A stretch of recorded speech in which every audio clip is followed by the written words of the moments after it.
Muy buenos días, Iglesia Siguiendo a Jesús en los Arrayanes. Esta es nuestra reunión virtual de este domingo 20 de junio. A propósito, queremos invitar a la iglesia y a todo el que pueda estar viendo este video a que visite nuestra página web www.icccSiguiendoaJesus.org. Allí va a encontrar información respecto a todo lo que tiene que ver con nuestra iglesia local, virtual. Allí encuentra los devocionales que hemos estado enviando, encuentra los videos de estas prédicas, puede estar también encontrando sorpresas que hemos preparado para la iglesia en cuanto a la labor, productos y servicios que como familia tenemos. Y en fin, mucha información de nuestra iglesia local. Pero bueno, vamos a lo que teníamos que ir primero. Vamos a orar. Amado Dios, te damos gracias por este precioso día de hoy, Señor. Gracias porque tenemos vida, Señor, y una familia, un techo, Padre. Gracias porque podemos respirar. Padre, queremos decirte, te alabamos, exaltamos tu nombre, reconocemos tu grandeza y tu majestuosidad. Alabado seas tú, el Santo de Israel. Gracias, Dios Padre, porque tú hoy a través de tu palabra nos vas a hablar a cada uno de nosotros. Gracias, Señor, porque podemos escuchar, Señor, tu palabra y llevarla a la práctica. En el nombre de Jesús. Amén. Amén. Hemos estado recorriendo el libro de los Hechos, libro que entendemos que es un libro histórico, así como en el Antiguo Testamento hay libros que se catalogan como históricos, pues el libro de los Hechos es la historia de la iglesia, de los comienzos de la iglesia, pero no puede considerarse la Biblia como un libro común y corriente, es decir, no solo son hechos históricos y ya, son hechos históricos donde el Señor nos muestra qué debemos hacer y qué debemos evitar, que aprendamos de la historia. Hay un dicho, una frase que el pueblo que ignora su historia tiende a repetir los errores. Pues bueno, algo de eso podemos aplicar en este estudio. Entonces vamos avanzando. Si usted quiere un título para la prédica de hoy, pues Hechos 7, Esteban. Aquí el personaje, el personaje humano, digámoslo, es Esteban, que recordábamos en capítulo 6, pues es uno de los diáconos nombrados por los apóstoles para que se dedicaran a atender a las personas en necesidad, en especial a las viudas, y leíamos que Dios le usó porque los diáconos no eran seres de segunda, sino al contrario, personas llenas del Espíritu, personas, hombres de gran fe, que obraban también milagros, y Esteban pues hacía eso, Dios le usó. Entonces, si usted quiere un título para hoy, Hechos 7, Esteban. O si prefiere uno más impactante, el rechazo. ¿Y por qué el rechazo? Bueno, porque ahorita vamos a la palabra de Dios, vamos a mirar qué dice el libro de los Hechos en su capítulo 7. Entonces, en primer lugar, vamos a leer Hechos capítulo 7, versículos 1 al 16. Esperamos que todos se hayan preparado con Biblia en mano, porque no van a aparecer los versículos en las diapositivas. Entonces, Hechos capítulo 7, versículos 1 al 16, que habla del rechazo a José. ¿Cómo así? Bueno, vamos a la palabra. Hechos 7, 1 al 16. Entonces el sumo sacerdote le preguntó a Esteban: ¿son ciertas estas acusaciones? Esteban dio la siguiente respuesta: hermanos y padres, escúchenme, nuestro glorioso Dios se le apareció a nuestro antepasado Abraham en Mesopotamia antes de que él se estableciera en Harán. Dios le dijo: deja tu patria y a tus parientes y entra en la tierra que yo te mostraré. Entonces Abraham salió del territorio de los caldeos y vivió en Harán hasta que su padre murió. Después Dios lo trajo hasta aquí, a la tierra donde ustedes viven ahora. Sin embargo, Dios no le dio ninguna herencia aquí, ni siquiera 1 metro cuadrado de tierra. Pero Dios sí le prometió que algún día toda la tierra les pertenecería a Abraham y a sus descendientes, aun cuando él todavía no tenía hijos. Dios también le dijo que sus descendientes vivirían en una tierra extranjera, donde serían oprimidos como esclavos durante 400 años. Pero yo castigaré a la nación que los esclavice, dijo Dios, y al final saldrán de allí y me adorarán en este lugar. En aquel entonces Dios también le dio a Abraham el pacto de la circuncisión. Así que cuando nació su hijo Isaac, Abraham lo circuncidó al 8º día. Y esa práctica continuó cuando Isaac fue padre de Jacob y cuando Jacob fue padre de los 12 patriarcas de la nación israelita. Estos patriarcas tuvieron envidia de su hermano José y lo vendieron para que fuera esclavo en Egipto. Pero Dios estaba con él y lo rescató de todas sus dificultades. Y Dios le mostró su favor ante el faraón, el rey de Egipto. Dios también le dio a José una sabiduría fuera de lo común, de manera que el faraón lo nombró gobernador de todo Egipto y lo puso a cargo del palacio. Entonces un hambre azotó a Egipto y a Canaán. Hubo mucho sufrimiento y nuestros antepasados se quedaron sin alimento. Jacob oyó que aún había grano en Egipto, por lo que envió a sus hijos, nuestros antepasados, a comprar un poco. La segunda vez que fueron, José reveló su identidad a sus hermanos y se los presentó al faraón. Después José mandó a buscar a su padre Jacob y a todos sus parientes para que los llevaran a Egipto. 75 personas en total. De modo que Jacob fue a Egipto, murió allí al igual que nuestros antepasados. Sus cuerpos fueron llevados a Siquem, donde fueron enterrados en la tumba que Abraham les había comprado a los hijos de Hamor en Siquem. Un determinado precio pagó por aquello. Bueno, contextualizando un poco, el capítulo 6 terminó en que Esteban estaba predicando y consiguieron testigos falsos que lo acusaron de estar predicando contra Moisés, contra Dios, contra el templo. Y entonces inicia aquí capítulo 7 con que Esteban ya está delante del Sanedrín, los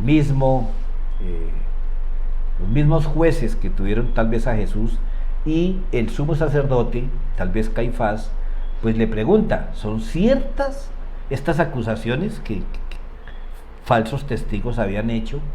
Y es interesante, ¿no? Pues Esteban no dice, no, yo no dije eso, o me están calumniando, son falsos positivos. No, mire que no. ¿Sabe qué hizo Esteban? Vio que ese problema era una oportunidad más que Dios le estaba para dar las buenas nuevas de salvación. Y entonces todos, escúchenme, él no les está dando una clase de historia. Todos los que están ahí son fariseos, sacerdotes, conocedores de la ley, tal vez más que el mismo Esteban. Pero como Esteban está inspirado por el Espíritu Santo, él no les está dando clase, les está haciendo un recorderis, diríamos hoy, de lo que Dios ha hecho por su pueblo escogido y cómo le empezó a pagar desde un comienzo ese pueblo a Dios. Es interesante porque a mí me llama la atención, de verdad, yo no lo había notado, hasta ahora lo tengo resaltado en la Biblia, que de la promesa que Dios le hizo a Abraham hay cosas por rescatar. Primero, nunca le dijo Dios, tiene que ir a tal parte, a tal calle con tal carrera, tiene que ir al Jordán etapa tal. No, le dijo a una tierra que le mostraré. Interesante eso. Por alguna razón se llama a Abraham el padre de la fe. Ujú. Porque cuando Dios nos llama, le pedimos señales, dirección, no, mándeme la ubicación por GPS, yo necesito saber, yo no puedo ir así.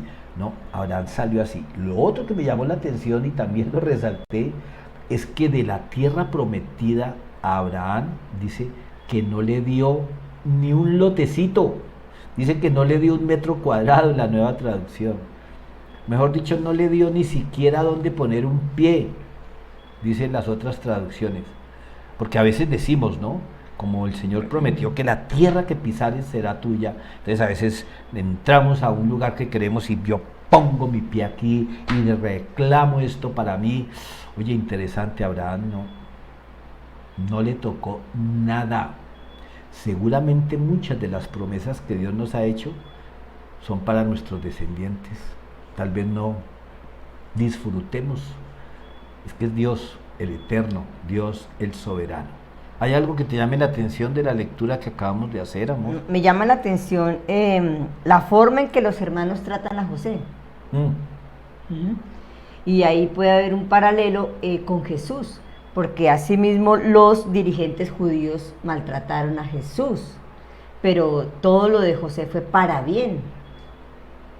Es decir, porque otra cosa importante, amor, aquí en la traducción, no mire Reina Valera, llama patriarcas a los hermanos de José. ¿Y por qué los llama así Esteban? Porque son los patriarcas. Las 12 tribus. Son los líderes de las 12 tribus en que se dividió o se clasificó, como ustedes quieran llamarlo, al pueblo de Israel. La tribu de Benjamín, la tribu de los hermanos de José. Eran patriarcas, o sea, ya eran escogidos por Dios para un propósito. Pero ¿qué pasó? Sintieron envidia de aquel que era mejor tratado, de aquel que su padre prefería, de aquel que cometió el gran error de contarles un sueño donde veía a esos patriarcas a los pies de su hermano. Señor, guárdanos de sentir envidia por aquel que tú usas más. Ay, sí. Guárdanos por sentir envidia de aquel que sobresale más. Porque, Señor, tenemos una responsabilidad muy grande. ¿Cuál? El llamado que cada uno tenemos. Y si llamas al otro a mejores cosas, eres tú soberano. ¡Wow! Mira, Dios tiene planes para cada uno de nosotros muy diferentes. Y por ejemplo, en el caso de José, José llegó a estar en el lugar donde Dios lo necesitaba. Y eso mismo nos puede suceder a nosotros. O sea, el Señor nos llama y tenemos es que obedecer, pero no sabemos a dónde nos va a colocar Él, pero sabemos que sus planes son perfectos. Y uno diría, ¿no? El Señor necesitaba a José en el foso. El Señor necesitaba a José preso, acusado, siendo inocente. No, no lo necesitaba ahí. El Señor tenía un plan. Perfecto. Perfecto. Entonces, cualquier cosa que hoy estemos viviendo adversa, no es el final de la historia. Dios necesita algo. Perdónenme, yo ahora en este momento lo estoy pensando. ¿Dios me quería ver a mí en la cárcel en el año 82? No. Dios me necesitaba que hiciera ese tránsito para que luego cumpliera la voluntad de Él ministerialmente a través del ministerio carcelario. O sea, Dios tiene planes de por qué una viuda, por qué una persona pasa por un valle de muerte, por qué un desierto. Dios no manda el mal, utiliza el mal para el bien, para sus planes, así como hizo con José. Increíble, ¿no? Sí. Este muchacho llegar a ser el gobernador. Es que porque uno conoce la historia. Y ¿sabes qué me sorprendía, amor? Los planes de Dios. Créanme que cuando vimos 4 momentos en la vida en ese momento no teníamos nuestra visión humana de que íbamos a hacer un estudio del libro de los Hechos y de que íbamos a llegar a capítulo 7, porque resulta que en capítulo 7 vemos a todos los personajes que vimos en los 4 momentos, amor. Sí. Cómo Dios nos trae. Créanme, iglesia, esto no fue premeditado por mí, fue premeditado por Dios. Porque ya vimos los 4 momentos de José terribles, ¿no? Pero mira, aquí Esteban resalta que gracias a todo eso, Es interesante, el pueblo de Israel llegó a la salvación. ¿De qué? De la hambruna, de la escasez. Pero iba camino ¿a qué? A la esclavitud. Iba a estar 400 años lejos de su tierra, ay, esclavizados. ¿Por qué Dios hace eso? Con propósitos, como lo vamos a seguir viendo. Bueno, y como se trata de llevar la palabra a nuestra vida, entonces analicemos esta situación de José. Como decía mi amor, momentos difíciles que podemos vivir son para estar después en victoria, en un puesto más alto, en un cargo mejor, o sea, no sabemos. Pero solo Dios, o sea, es confiar en el Señor y esperar sabiendo que sus planes son buenos para cada uno de nosotros. Y importante, ¿no, mi amor? Que lo veíamos cuando vimos la vida de José en esos momentos. Es que eso no fue un tránsito rápido. Ay, ¿cuántos semestres me toca de foso? No, fueron minutos, tal vez horas allá en ese foso. ¿Cuántos en la cárcel? Pero después, ¿cuántos años en la cárcel? Entonces, ay, que de verdad aprendamos, no solo el dato histórico, cultural, intelectual de la palabra, sino qué hay para mi vida hoy. Amén. Preguntémonos, ¿qué debo aprender de este pasaje que Esteban le está recordando a esta gente que conocían muy bien la historia, pero como lo estaban acusando de haber blasfemado, es decir, de haber estado hablando cosas mentirosas, pues él les está diciendo, mire, lo que dije fue esto. Y como decía mi amor, interesante, él les estaba haciendo ver que así como los patriarcas, entiéndase, hijos de Jacob, los 12, los 11, habían tratado a José, que así mismo, y gracias amor por eso, esta gente había tratado al hijo preferido, a Jesús de Nazaret. Pero sigamos porque Hechos capítulo 7 continúa. Vamos entonces a la siguiente nota. Hechos capítulo 7, versículos 17 al 37, que se titula Rechazo a Moisés. Ya vimos el rechazo por parte del pueblo de Israel, en este caso los patriarcas, a José. Ahora miremos el rechazo a Moisés. A medida que se acercaba el tiempo en que Dios cumpliría su promesa a Abraham, el número de nuestro pueblo en Egipto aumentó considerablemente. Pero luego ascendió un nuevo rey al trono de Egipto, quien no sabía nada de José.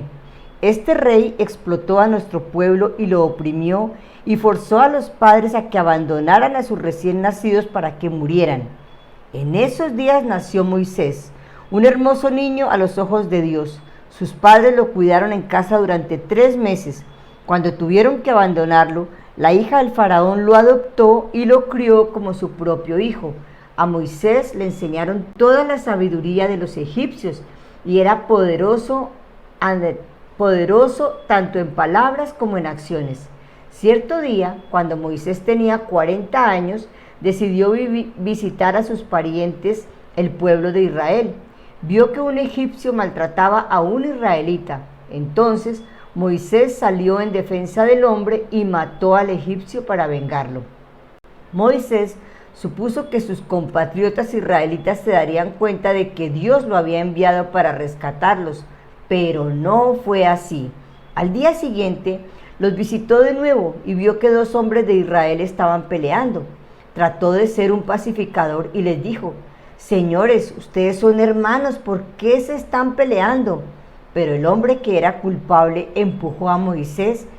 ¿Quién te puso como gobernante y juez sobre nosotros?, le preguntó. ¿Me vas a matar como mataste ayer al egipcio? Cuando Moisés oyó eso, huyó de tal país y vivió como extranjero en la tierra de Madián. Allí nacieron sus 2 hijos. 40 años después, en el desierto, que está cerca del monte Sinaí, un ángel se le apareció a Moisés en la llama de una zarza que ardía. Moisés quedó asombrado al verla, y cuando se estaba acercando para ver mejor la voz del Señor, dijo: yo soy el Dios de tus antepasados, el Dios de Abraham, de Isaac y de Jacob. Moisés tembló aterrorizado y no se atrevía a mirar. Entonces el Señor le dijo: quítate las sandalias porque estás parado sobre tierra santa. Ciertamente he visto la opresión de mi pueblo en Egipto, he escuchado sus gemidos y he descendido para rescatarlos. Ahora ve, porque te envío de regreso a Egipto. Así que Dios envió de vuelta al mismo hombre que su pueblo había rechazado anteriormente, cuando le preguntaron: ¿quién te puso como gobernante y juez sobre nosotros? Mediante el ángel que se le apareció en la zarza que ardía, Dios envió a Moisés para que fuera gobernante y salvador. Y por medio de muchas maravillas y señales milagrosas, Él los sacó de Egipto, los guió a través del Mar Rojo y por el desierto durante 40 años. Moisés mismo le dijo al pueblo de Israel: Dios les levantará un profeta como yo de entre su propio pueblo. Bueno, una de las acusaciones que recibió Esteban es que había enseñado o predicado en contra de Moisés. Pues bien, Esteban, sin defenderse de esa acusación, hace un recuento ahora de dónde salió, por qué salió y en qué circunstancias Moisés. Interesante, ya lo vimos también, 4 momentos en la vida de Moisés. Y bueno, Esteban nuevamente está haciendo un paralelo, una analogía entre lo que vivió Moisés y el pueblo de Israel y lo que vivió Jesús con el pueblo de Israel. Entonces aquí varias cosas para resaltar. Primero, que aquella vez que Moisés mató al egipcio defendiendo a su paisano, tal vez, dice ahí Esteban, Moisés supuso que sus compatriotas israelitas se darían cuenta de que Dios lo había enviado para rescatarlo. Y entonces al otro día también entra ahí como de pacificador entre 2 judíos que están discutiendo o peleándose, y lo paran en seco. ¿Y a usted quién lo mandó? ¿Quién dijo que usted era nuestro guía? Interesante. Pues uno, que de entrada lo están rechazando, y no estaban rechazando a cualquier persona, porque por sus atuendos, y yo pienso que ya lo conocían, todo Israel sabía que ese era el hijo adoptivo de la princesa, de la hija del faraón, pero también sabían su procedencia hebrea, y sin embargo lo rechazaron. Aquí hay que hacer un paralelo. Recuerden que al faraón lo tenían como Dios. Claro, los judíos no lo veían, los egipcios sí lo veían como un Dios. Por supuesto, el príncipe o el hijo de la princesa de alguna manera era una deidad, de alguna manera era un personaje divino para los egipcios.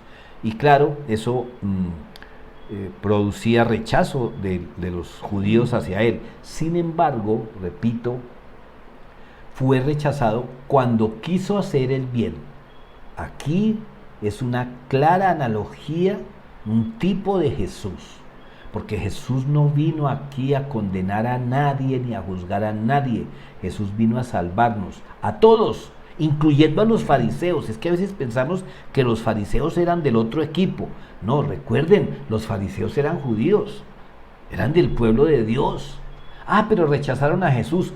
Muchos han rechazado a Jesús. Es más, muchos hemos. O fuimos, o estuvimos en esa perspectiva de rechazo hacia Jesús sobre todo. Entonces, una cosa importante, Dios no lo había enviado aún. Es que a veces también, porque Moisés dijo, no, aquí esta gente me va a nombrar el caudillo, pero Dios no lo había enviado aún.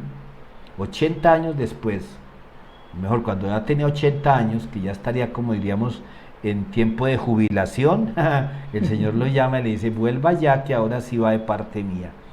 ¿Y qué recibió? Rechazo del faraón, rechazo del pueblo de Israel, y luego en el desierto, ustedes lo saben, porque también lo vimos, rechazo del pueblo una y otra vez, cuando no había duda de que Él era, como dice aquí la palabra, el quien los iba a liberar.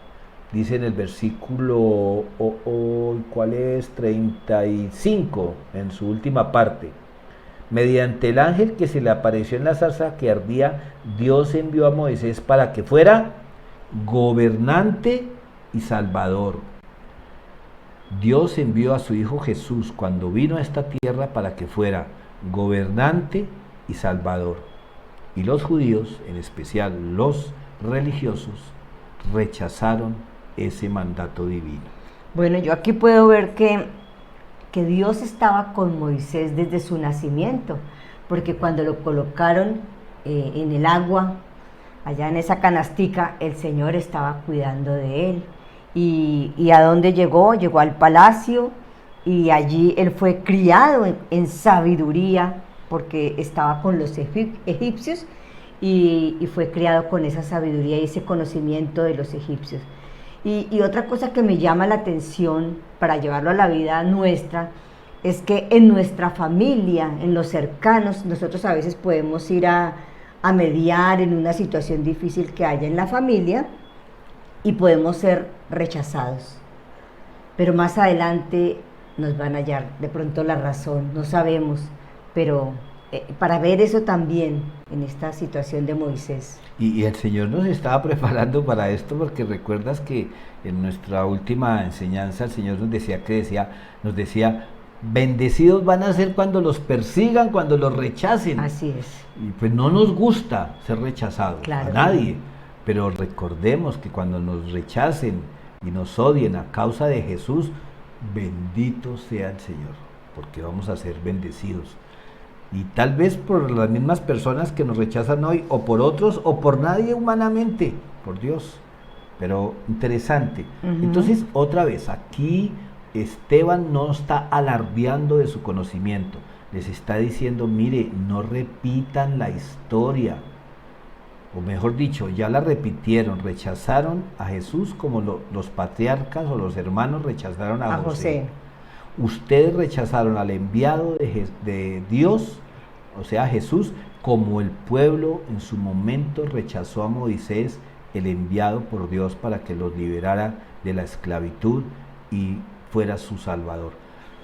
Más claro, pero claro, más claro, pero claro, no hay peor ciego que aquel que no quiere ver. La pregunta es, ¿estamos ciegos? Porque a veces nos creemos mejor que los fariseos. Nos creemos mejores que los judíos, que fueron tan rebeldes y tan necios, y como nuestra labor a la que Dios nos llama hoy no es hacer jueces de los judíos del Antiguo Testamento, ni de los religiosos del Nuevo Testamento, sino que el Señor nos está llamando a revisar nuestras vidas, nuestros sentimientos, nuestras reacciones frente a ¿qué? A personas que puedan venir a exhortarnos con la palabra, a personas que vengan a mostrarnos que podemos estar equivocados. ¿Cómo reaccionamos cuando un nuevo creyente nos puede estar llamando la atención? La respuesta a esa pregunta la tenemos cada uno. Entonces, que Dios nos ayude a ser más humildes, porque aquí Esteban le está mostrando a ellos su equivocación, pero les está dando la oportunidad de arrepentirse. Así es. Como lo tuvieron los hermanos de José, tuvieron la oportunidad y se arrepintieron. Cuando ya él se les reveló y cuando pensaban que José se iba a desquitar, pidieron perdón y extendieron. Y Moisés también, Moisés fue humillado, rechazado, criticado hasta por su familia, pero cuando tuvo la oportunidad intercedió por ese pueblo y tuvo la humildad de acompañarlos aún en esos 40 años de estar errando de ñapa o adicionales por la incredulidad. Pero bueno, continuemos porque ya vamos por la mitad del tiempo. Entonces vamos al siguiente punto. El primero era el rechazo a José. El segundo, el rechazo a Moisés. Y el tercero es el rechazo de Dios o el rechazo a Dios. Hechos capítulo 7, versículos 38 al 43. Moisés estuvo con nuestros antepasados, la asamblea del pueblo de Dios en el desierto, cuando el ángel le habló en el monte Sinaí, y allí Moisés recibió palabras que dan vida para transmitirlas a nosotros. Sin embargo, nuestros antepasados se negaron a escuchar a Moisés, lo rechazaron y quisieron volver a Egipto. Le dijeron a Aarón: haznos unos dioses que puedan guiarnos, porque no sabemos qué le ha pasado a este Moisés, quien nos sacó de Egipto. De manera que hicieron un ídolo en forma de becerro, le ofrecieron sacrificios y festejaron ese objeto que habían hecho. Entonces Dios se apartó de ellos y los abandonó para que sirvieran a las estrellas del cielo como sus dioses. En el libro de los profetas está escrito: Israel, ¿acaso era a mí a quien traía sacrificios y ofrendas durante esos 40 años en el desierto? No, tú llevaste a tus propios dioses paganos, el santuario de Moloc, la estrella de tu dios Refán y las imágenes que hiciste a fin de rendirles culto. Por eso te mandaré al destierro, tan lejos como Babilonia. Señor. Ok, vamos entonces a comentar un poquito de este rechazo a Dios.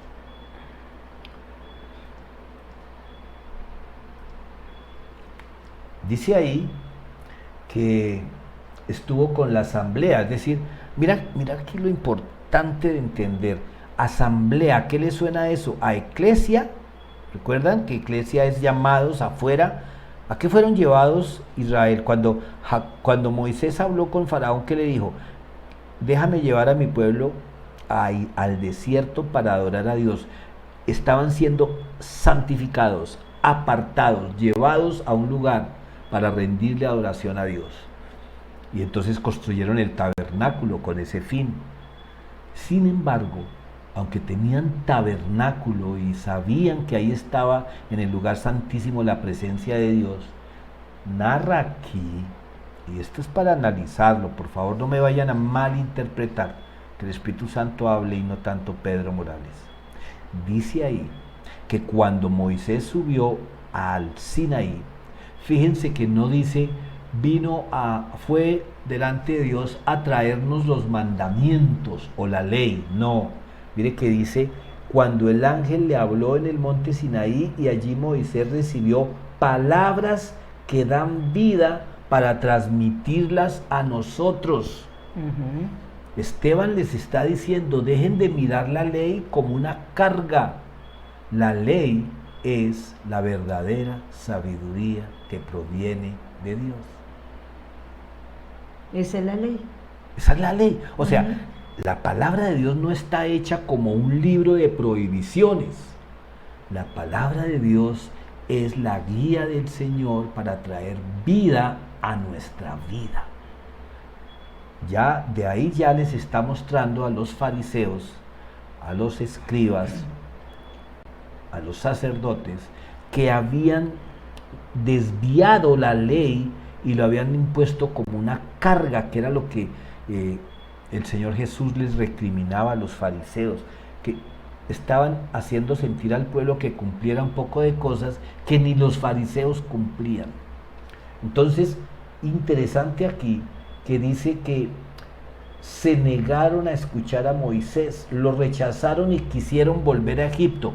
Mira, cuando Jesús vino, Él dijo: yo no vengo a derogar la ley, a anular la ley, yo vengo es a reafirmarla, a que ustedes retomen el camino, como decía en el Antiguo Testamento, que vuelvan al sendero, al antiguo sendero, al camino que es. ¿Por qué? Porque esta gente se había enseñado a adorar cosas como los egipcios, o sea, cosas elaboradas por el hombre. Y atención, por favor no me vayan a malinterpretar, pero el templo de Salomón, aunque estaba siguiendo instrucciones de Dios, y ya lo vamos a ver más adelante en el siguiente punto, fue una obra hecha por mano de hombres. Y de alguna manera, si ustedes se dan cuenta, el celo cuando acusaron a Esteban de estar diciendo que iba a destruir el templo, para los judíos el templo se había convertido en su Dios con minúscula. Porque los sacerdotes pues estaban en el templo, no pues, los duros, Los fariseos no, pues defendían el templo. Entonces fíjense que aquí habla de que el pueblo de Israel, aún viendo las maravillas que Dios obró a través de Moisés, que también lo vimos cuando vimos los 4 momentos, se negaron a escuchar a Moisés. Y dice ahí que ya estando en el desierto y aún seguían arrastrando a esos ídolos. Entonces podemos ver que el templo realmente es un lugar donde, en el caso nuestro, el templo es un lugar donde nos encontramos, donde nos reunimos para alabar a Dios y para escuchar su palabra. Pero a Dios le interesa es que lo tengamos en el corazón, que Él sea el primero, que Él sea el centro, es nuestra relación con el Señor realmente, no es el lugar, es lo que significa el Señor para nuestra vida. Mira, pongámoslo así, yo no le quiero restar la importancia al templo, yo quiero insistir, el templo es importante para nosotros, pero no es vital. Yo les pregunto, ¿Dios se reunía con nosotros presencialmente cuando estábamos en el templo? Sí, porque el Señor está presente en todas partes. Ahora, en la distancia, ¿el Señor está presencialmente con nosotros? ¿O Él se conecta por YouTube, por WhatsApp o por Facebook? No, igual, presencial. Nosotros, los seres humanos, nos hemos distanciado. Los seres humanos estamos virtualmente ahora congregándonos, pero nuestra relación con Dios no ha cambiado. Nuestro encuentro con Dios depende de nuestro corazón. Es de cada uno. Es cada uno. Ahora, sí, es necesario que estemos en el templo, como vamos a ver más adelante, pero no es la prioridad. La prioridad es el lugar que Dios ocupa en mi vida, en el templo, en el trabajo, en la buceta, en todas partes. Pero bueno, vamos a seguir adelante. Entonces ya vimos el rechazo a José, a Moisés y a Dios. Porque cuando tú pones tus ojos, tu temor, tus expectativas en algo diferente a Dios, estás rechazando a Dios. Es idolatría poner nuestras esperanzas y nuestra adoración, nuestra atención en cosas diferentes a Dios, pues es como ir a adorar un becerro de oro. Mira, ese becerro de oro que hizo Aarón representa todo lo demoníaco, lo anticristo, todo lo que Dios aborrece. Primero, fíjense, fue elaborado por las manos de estos hombres. Es decir, fue un Dios creado por los hombres. Segundo, fue hecho con el oro que habían traído de Egipto, es decir, con lo valioso de la esclavitud. Y tercero, representaba un becerro, de alguna manera una burla al Cordero de Dios, al Cordero que estos mismos judíos habían sacrificado como protección a sus hogares esa noche que el ángel de la muerte iba a recorrer Egipto. Mira todo lo que hay detrás de una simple figura de idolatría. Hay todo un mensaje demoníaco, o mejor, para que no suene como que estoy hablando de brujas o de magia negra, todo un mensaje de rechazo a Dios. Así de sencillo. Cualquier cosa que nosotros consideremos de buena suerte o que me trae beneficio, que me debe estar conmigo, wow, Dios, no te necesito, ya tengo mi... Mira, yo mirando la historia aquí, que 40 años en el desierto, 40 años que andaban por el desierto y entonces decidieron hacer esas imágenes, ese becerro y todo eso. Es muchísimo tiempo. Nosotros llevamos sin congregarnos en el templo, sin reunirnos como familia en el templo, 15 meses. ¿Y qué ha pasado? La religiosidad ha llevado a algunos a apartarse de Dios. ¿Por qué no ven? ¿Por qué? Porque no estamos en el templo. Pero resulta que, ¿dónde está Jesús? ¿Dónde está Dios? ¿Estás en mi corazón o se quedó allá en los Arrayanes? Entonces, como está allá en los Arrayanes y no nos podemos ir allá, ya no hay Dios. Y mira, en 15 meses ha pasado eso. Los israelitas llevaban muchos años y mira lo que pasó. Me llama la atención eso. Sí, claro, para recordar, sí, mi amor, que cuando este becerro aún no habían comenzado esos 40 años, llevaban ya tiempo en el desierto. Imagínate. Y sin embargo, llegaron a la tierra prometida y ni viéndola, le creyeron a Dios, siguieron rechazando a Dios. Cuando hubo incredulidad de parte del pueblo de Dios por el mal testimonio de aquellos espías, rechazaron a Dios. Solo 2 dijeron, no, pero es que Dios nos prometió. No, nos da miedo 40 años de ñapa. Mucho. Y seguramente Señor. durante esos 40 años siguieron adorando a ídolos. Oh, Dios. Bueno, sigamos más bien y avancemos a la 4ª parte. Y ya pues estábamos comentando, no es solo templo. No es solo templo, o sea, el templo no basta. Tal vez el templo es importante, pero no es vital. ¿Y por qué? Bueno, leamos Hechos 7, 44 al 50.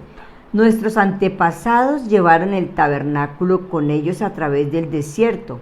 Lo construyeron según el plan que Dios les había mostrado a Moisés. Años después, cuando Josué dirigió a nuestros antepasados en las batallas contra las naciones que Dios expulsó de esta tierra, el tabernáculo fue llevado con ellos al nuevo territorio y permaneció allí hasta los tiempos del rey David.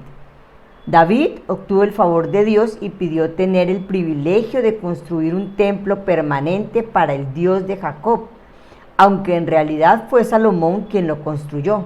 Sin embargo, el Altísimo no vive en los templos hechos por manos humanas, como dice el profeta. El cielo es mi trono y la tierra es el estrado de mis pies. ¿Podrían acaso construirme un templo tan bueno como ese?, pregunta el Señor. ¿Podrían construirme un lugar de descanso así? ¿Acaso no fueron mis manos las que hicieron el cielo y la tierra? Ay, Señor. El que tiene oídos para oír, que oiga. Quiero que vayamos un momentico a Hechos capítulo 6, versículo 13. Hechos 6, 13, ahí atrásito de donde estamos. Dice, los testigos mentirosos dijeron, este hombre siempre habla contra el santo templo y contra la ley de Moisés.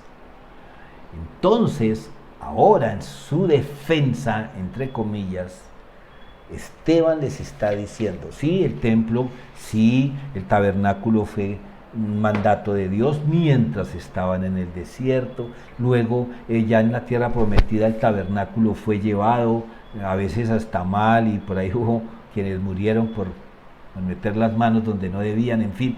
Y dice luego que David halló gracia delante de Dios y le fue dada las instrucciones para construir un templo, ya no un tabernáculo, ya no unas carpas, sino que el arca ahora iba a estar reposando en un lugar más adecuado. Y es Salomón, el hombre más sabio, que también, pues, no fue tan sabio en su vida personal, ya lo vimos, tuvo el privilegio de construir el templo. Pero miren este versículo 48. Repito, yo no estoy en contra del templo. Estoy diciendo es que el templo debe ocupar el lugar en nuestras vidas que debe ocupar. Pero no debe ser nuestra carga cuando volvemos. ¿Por qué el templo? Es que el diablo nos sacó del templo. Mira lo que dice este versículo 48. Sin embargo, el Altísimo no vive en templos hechos por manos humanas, como dice el profeta. El Altísimo no vive en templos hechos por manos humanas. No vive, es decir, su lugar no es ese. Sí, está en el templo, pero su hogar es todo, es omnipresente. Por eso el profeta dice, el cielo es mi trono. O sea, por muy elegante que sea un templo, por muy lujoso, lleno de oro y todo lo que construyó Salomón, el trono de Dios no es ese. Ese es el concepto que un hombre puede tener de un trono elegante, un trono majestuoso. Pero mire qué dijo el profeta: el cielo es mi trono, Isaías 66, y la tierra es el estrado de mis pies. O sea, el tapetico, y es solamente una analogía que hace el profeta para que entendamos que Dios está por encima de presencial y de virtual, mis amados. Porque Dios lo llena todo. ¿Podría acaso construir un templo tan bueno como ese? El hombre, el ser humano, tiene la capacidad de construir un templo que merezca ser llamado el lugar de Dios.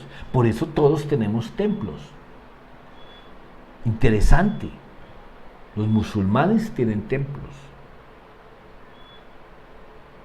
Los adventistas tienen templos.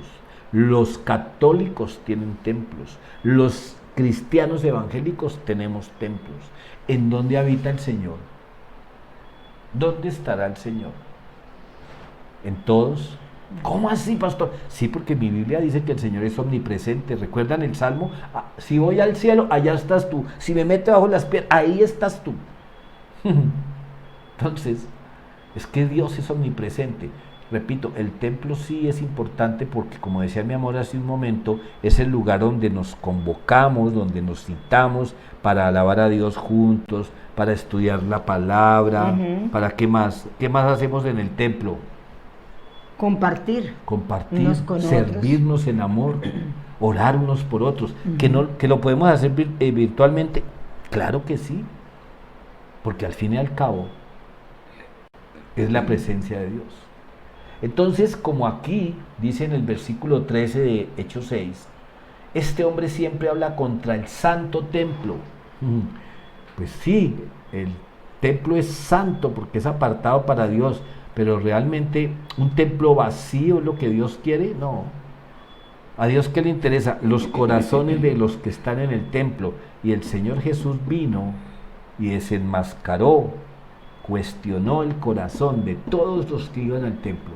Por eso lo sacó a fuerte un día, porque el lugar se ha vuelto, era un club, un mercado, un lugar donde cada quien buscaba a ver qué beneficio tenía. El que tiene oídos para oír, que oiga. Dice el versículo 50 de Hechos 7, ¿acaso no fueron mis manos las que hicieron el cielo y la tierra?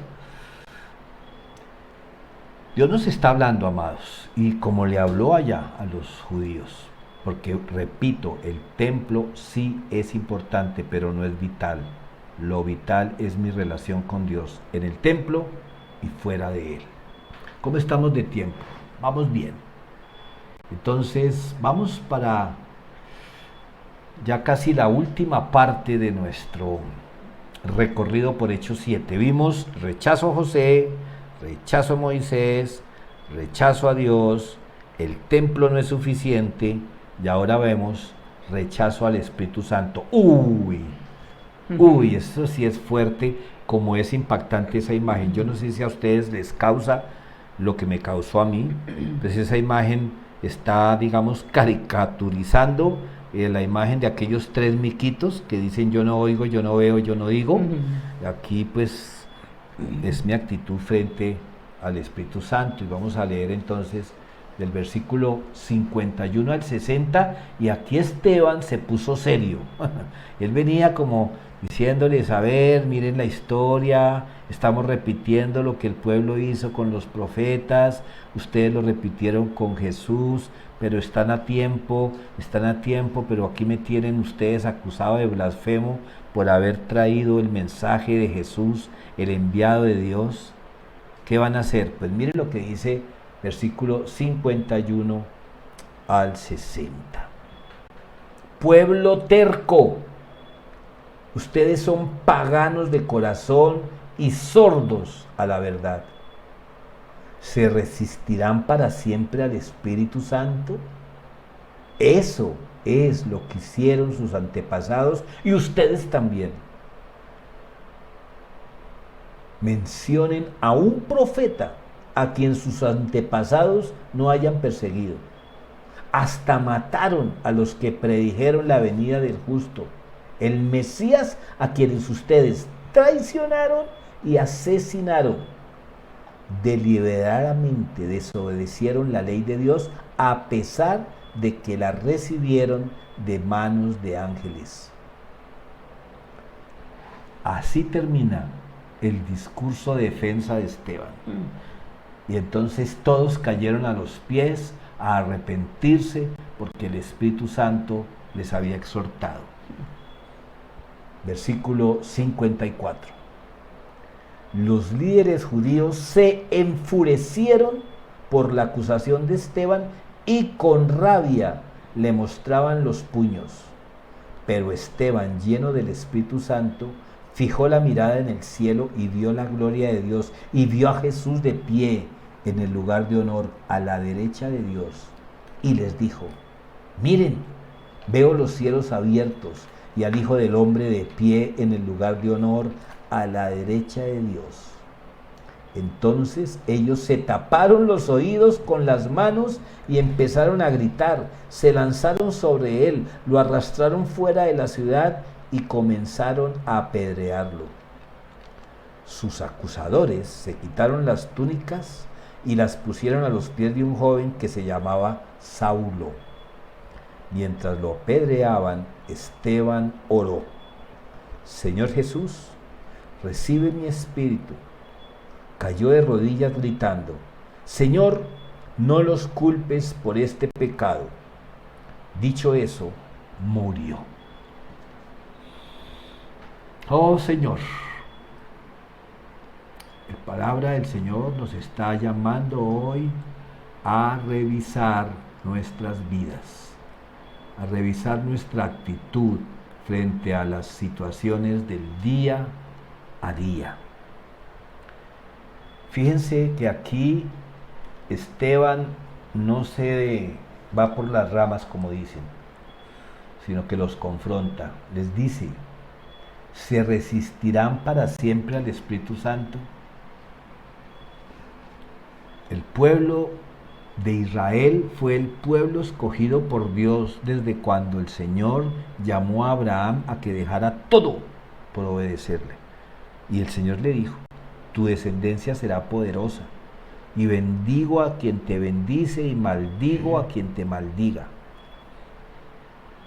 Sí, el pueblo de Israel fue el pueblo escogido, pero buena parte del pueblo de Israel, la gran parte del pueblo de Israel, lo ha rechazado a Dios, lo ha venido rechazando. Son pocos en proporción los que recibieron a Dios en obediencia. Miremos la proporción de los espías. De 12, 10 pusieron los ojos en el mundo, 2 pusieron los ojos en Dios.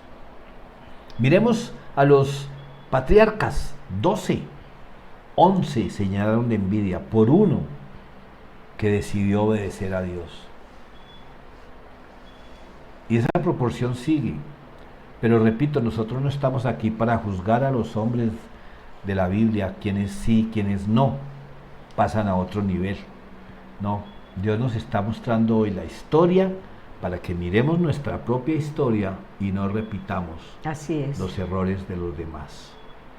Amados, esto es para que hoy tengamos la capacidad de autoevaluarnos, de escanearnos, para usar ese término que todos entendemos hoy, y empecemos a tomar decisiones. Dejemos las envidias, los celos. ¿Sabes qué era una de las manifestaciones de todos estos que rechazaron al Señor?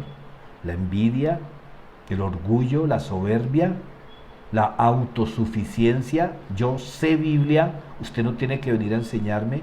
Esa era la actitud de estos hombres hacia Esteban.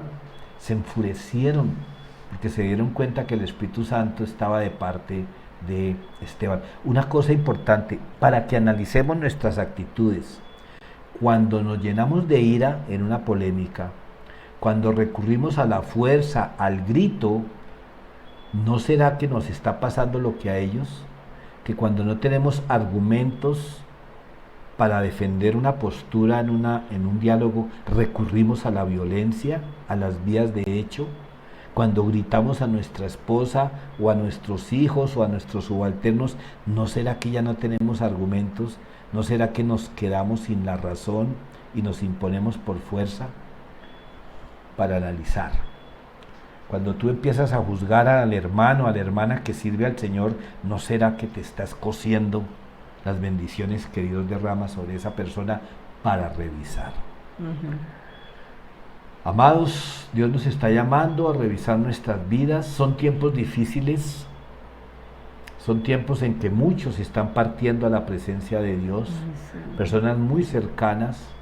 Tal vez tú que me escuchas, como nosotros, has tenido que llorar la ausencia de algunos cercanos.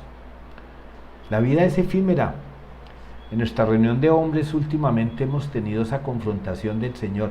Estás a tiempo del arrepentimiento, estamos a tiempo de venir delante del Señor con un corazón sincero, con templo o sin templo, presencial o virtualmente. Eso no puede condicionar mi relación con Dios. Por eso cuidado con, ahora que tenemos la posibilidad de ver la prédica en video, cuidado con posponerlo, después lo veo. Eso es como cuando uno pone a grabar un partido de fútbol.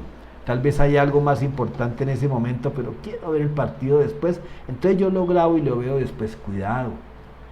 No estoy diciendo que me des a mí o nos des a nosotros como pastores el primer lugar, no. Es que cuando había templo, entonces sí íbamos, ¿no? Y entonces ahora que es virtual, entonces le busco un espacio. Ya te atiendo. Me van a dar la palabra del Señor, ya te atiendo. Estés pasando a ver cuando tengo un tiempito. Dios está hablando. Vamos a orar. Amado Dios, Padre Celestial, te damos muchísimas gracias por tu palabra en este día de hoy, que hemos podido ver a través de la vida de José, de Moisés. Dios, Padre, gracias. Gracias, Señor, porque tú nos estás hablando, Padre Celestial. La situación nos ha sacado del templo, pero a ti te interesa es la relación que yo tenga contigo. A ti te interesa, Padre Celestial, es mi vida en comunión con Dios Padre, Dios Hijo y Dios Espíritu. Padre, gracias por tu palabra. Gracias, Señor, porque cada día, cada uno de nosotros tengamos más y más sed de ti, Señor. Con cada mensaje, con cada lectura, Señor, yo pueda aplicar a mi vida, revisar mi vida, Señor, para ser cada día como tú anhelas, como es tu deseo para mi vida, como es seguirte, Señor, y obedecer tus mandatos, Señor. Gracias, Padre, por tu palabra, en el nombre poderoso de Cristo Jesús. Amén. Amén. Amados, dejamos ahí esta imagen de Esteban ante su jurado, el Sanedrín, y cómo cuando el Espíritu Santo fue contundente a través de este varón, pues fue sacado fuera, arrastrado. Algunos ilustran que fue llevado a un foso como José. Parece que cuando iban a apedrear a alguien lo metían en un foso, tal vez hasta para ocultar la vergüenza de su cadáver, en fin. Pero este hombre recibió todo ese castigo, todo ese dolor, toda esa tortura, dándole la gloria a Dios. Y escúchenme, y escuche Pedro Morales, lo último que Esteban hizo fue obedecer a Dios y seguir el ejemplo de Jesús. Señor, perdónalos. A estos que me hacen daño, perdónalos. Vale la pena meditar en Esteban y en el ejemplo de este varón. Y estos son los versículos para esta semana. Atención, no es para hacer la lectura esa noche. Imagínate, de 2 versículos al comienzo, luego 5 y luego otros 7. No. Es para que ojalá antes de la reunión cada uno de los que van a estar, por lo menos los que habitualmente están, hagan una breve lectura y encuentren que en estos versículos hay algo en común con lo que Esteban hizo y algo en común con lo que el Espíritu Santo está haciendo hoy contigo y conmigo. Miremos qué es. Versículos para esta semana. Levítico capítulo 26, 40, 41 Jeremías 6, 10 al 15 y Mateo 23, 29 al 36. Bueno, mis amados, recuerden, en segundos nos reencontramos en Google Meet para continuar, porque aquí no ha terminado este tiempo de predicación. Esperamos verte. A ti también.